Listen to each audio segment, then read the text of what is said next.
Assalamualaikum warahmatullahi wabarakatuh.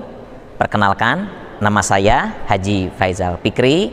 Dalam hal ini mengajak kepada seluruh kaum muslimin dan muslimat di mana saja untuk mendukung channel Masjid Iqomah UIN Sunan Gunung Jati Bandung dengan cara subscribe, like, dan komen di bawah.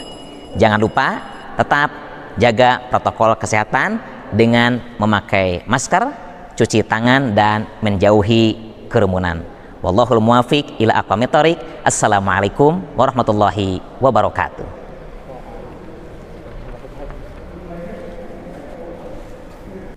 Assalamualaikum warahmatullahi wabarakatuh. Bismillahirrahmanirrahim. Alhamdulillahirabbil alamin. Wal aqibatu lil muttaqin wala udwana illa 'alal zalimin. Rabbi syrah li sadri wa yassir li amri wahlul 'uqdatam min lisani yafqahu qawli, amma ba'du. Hadirin kaum muslimin jamaah salat zuhur rahimakumullah. Alhamdulillah wa syukru ala ni'amillah. Puji dan syukur kita panjatkan kehadirat Allah Subhanahu wa taala yang memberikan kepada kita berbagai macam kenikmatan yang sangat banyak, nikmat jasmani dan rohani kita, nikmat panjang usia kita, terutama nikmat yang paling besar yaitu nikmat iman dan Islam, yang dengan berbagai macam nikmat dari Allah kita masih bisa menjalankan segala kewajiban kita, termasuk dan terutama melaksanakan ibadah sholat duhur berjamaah yang dilakukan dengan kegiatan taklim ini. Mudah-mudahan segala amal ibadah kita diterima oleh Allah Subhanahu wa taala. Salawat dan salam semoga tercurah selalu kepada junjungan kita Nabi besar Muhammad sallallahu alaihi wasallam, para keluarganya, sahabatnya, dan kita sebagai umatnya. Hadirin kaum muslimin rahimakumullah, setiap orang pasti mengalami hal-hal yang diyakini atau dirasakannya merupakan kenikmatan, merupakan kebahagiaan, baik yang bersifat material maupun yang bersifat immaterial. Dalam kitab Nasaihul Ibad halaman 22 disebutkan dari Utsman bin Affan radhiyallahu anhu, dia berkata, wajadtu halawatal ibadati fi arba'ati asya'a. Jadi kalau orang sudah melaksanakan ibadah secara maksimal, secara optimal, dia akan merasakan kenikmatan, kebahagiaan, merasakan manisnya ibadah tersebut. Kata Utsman bin Affan, aku menemukan kelezatan, kenikmatan dalam beribadah itu pada 4 perkara. Jadi pengalaman personal, pengalaman spiritual bagi Utsman bin Affan, dia menemukan kenikmatan beribadah itu pada 4 perkara. Yang pertama, ulaha fi adai faraidillahi ta'ala. Kata beliau, saya menemukan kenikmatan beribadah itu dalam menjalankan segala kewajiban dari Allah Subhanahu wa taala. Yasiriha wa asiriha, kata syarihnya, kata Syekh Nawawi yang mensyarah kitab itu. Baik yang dirasa mudah melaksanakannya maupun yang dirasakan susah melaksanakannya, tapi dinikmati sedemikian rupa. Walaupun yang namanya beribadah itu pada dasarnya ya sama, tapi memang dalam hal tertentu ada orang yang mungkin melaksanakan ibadah tertentu itu mudah, ya.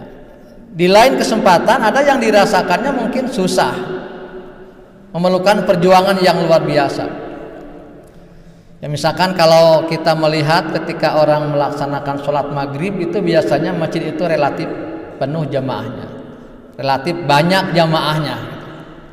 Berarti bagi warga kampung itu, bagi warga komplek itu melaksanakan ibadah sholat maghrib berjamaah bukan merupakan hal yang susah, hal yang sulit.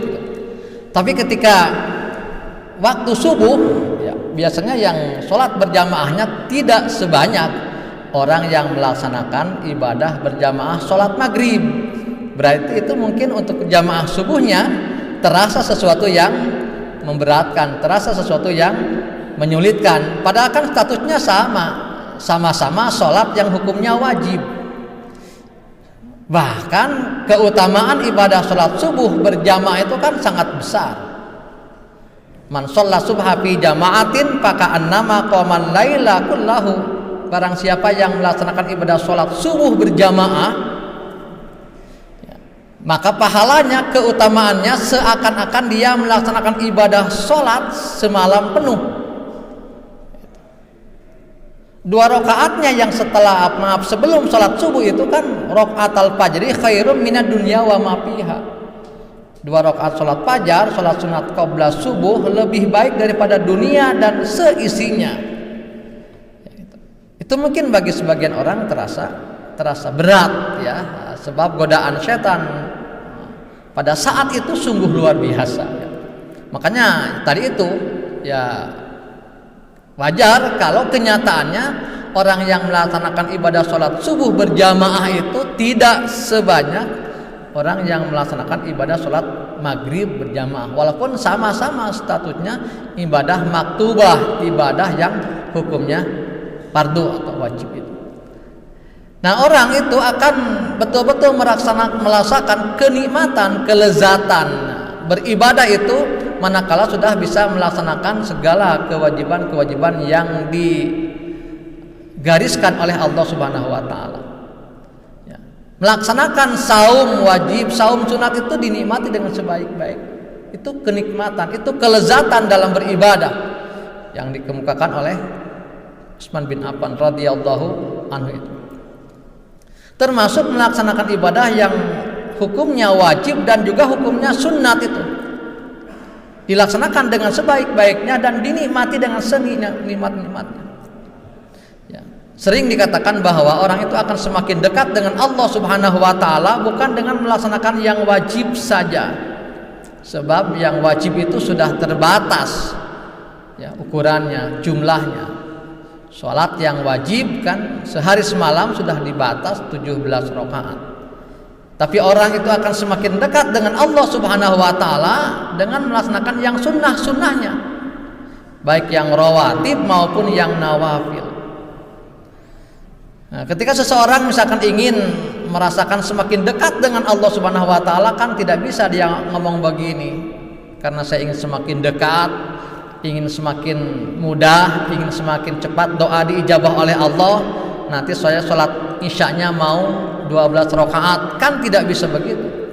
Ya tetap sholat isyanya 4 rakaat, tapi nanti ya, jam 2, jam 3 malam itu bangun lagi untuk melaksanakan sholat tahajud namanya, yang jumlah rakaatnya bisa mencapai 12 rakaat. Dan dengan itulah dia akan semakin dekat, sedekat-dekatnya dengan Allah Subhanahu wa taala. Itu yang pertama, kenikmatan beribadah yang dirasakan oleh Utsman bin Affan ini adalah katanya bi adai faraidillahi taala, dalam menjalankan segala kewajiban-kewajiban dari Allah Subhanahu wa taala. Dan ini pun mungkin bisa merupakan pengalaman kita juga. Memang sebaiknya, seyogianya, seharusnya kita itu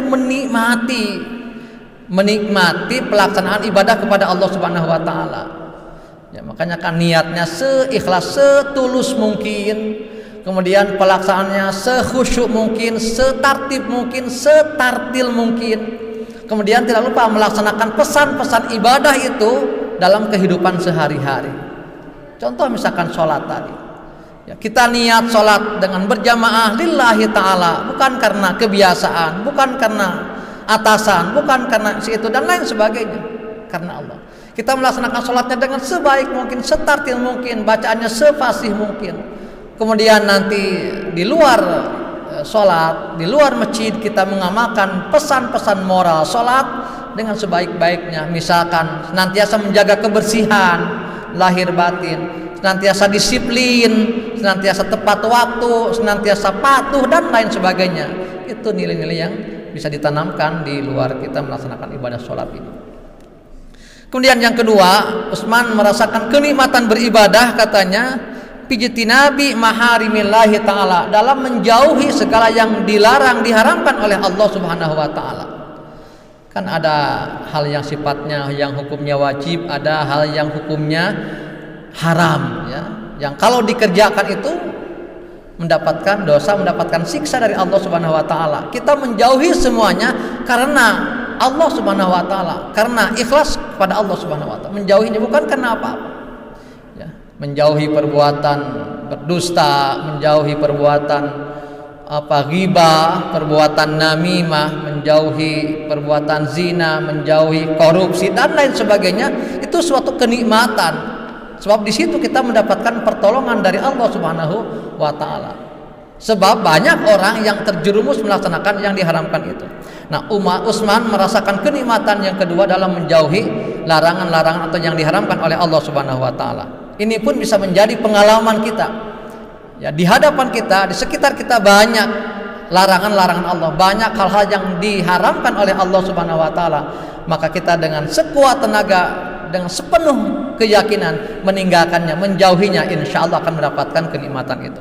Yang ketiga, kata Utsman, saya mendapatkan kenikmatan beribadah itu fil amri bil ma'rufi, dalam melaksanakan amar ma'ruf, mengajak orang berbuat kebaikan, memerintahkan orang berbuat kebaikan semaksimal mungkin, sebisa mungkin. Ya, ketika melihat sesuatu yang harus diajarkan yang ma'ruf, maka dilaksanakan. Yang keempat, kata Utsman bin Affan, aku menemukan kenikmatan beribadah itu bin nahyi anil munkar, dalam melarang kemunkaran. Ini kan kalau dalam Quran satu paket, amar ma'ruf nahyi munkar. Ya, maka ketika melihat kemunkaran sebisa mungkin, kalau dalam hadis kan fayughayyir, ya, merubah, mereformasi. Yang pertama mungkin ya biadihi, dengan tangan, dengan power, dengan kekuatan, dengan kekuasaannya. Yang kedua bilisanihi, dengan lisannya, dengan ceramahnya, dengan khutbahnya, ya, dengan tulisan-tulisannya mungkin di media dan sebagainya. Yang ketiga, ya kalaupun tidak kuat, yang kedua biqalbihi, dengan hatinya. Paling tidak ada keinginan di hati, suatu saat kita berusaha untuk merubah kemunkaran-kemunkaran. Mudah-mudahan kita bisa merasakan kenikmatan beribadah seperti yang dirasakan oleh Utsman bin Affan, sehingga kita bisa betul-betul bersungguh-sungguh dalam beribadah kepada Allah Subhanahu wa taala, dan mudah-mudahan semua ibadah yang kita lakukan diterima oleh Allah Subhanahu wa taala. Amin ya rabbal alamin. Terima kasih atas segala perhatiannya, dan mohon maaf atas segala kekurangannya. Wal afu minkum wallahu muwaffiq ila aqwamit thoriq. Wassalamualaikum warahmatullahi wabarakatuh.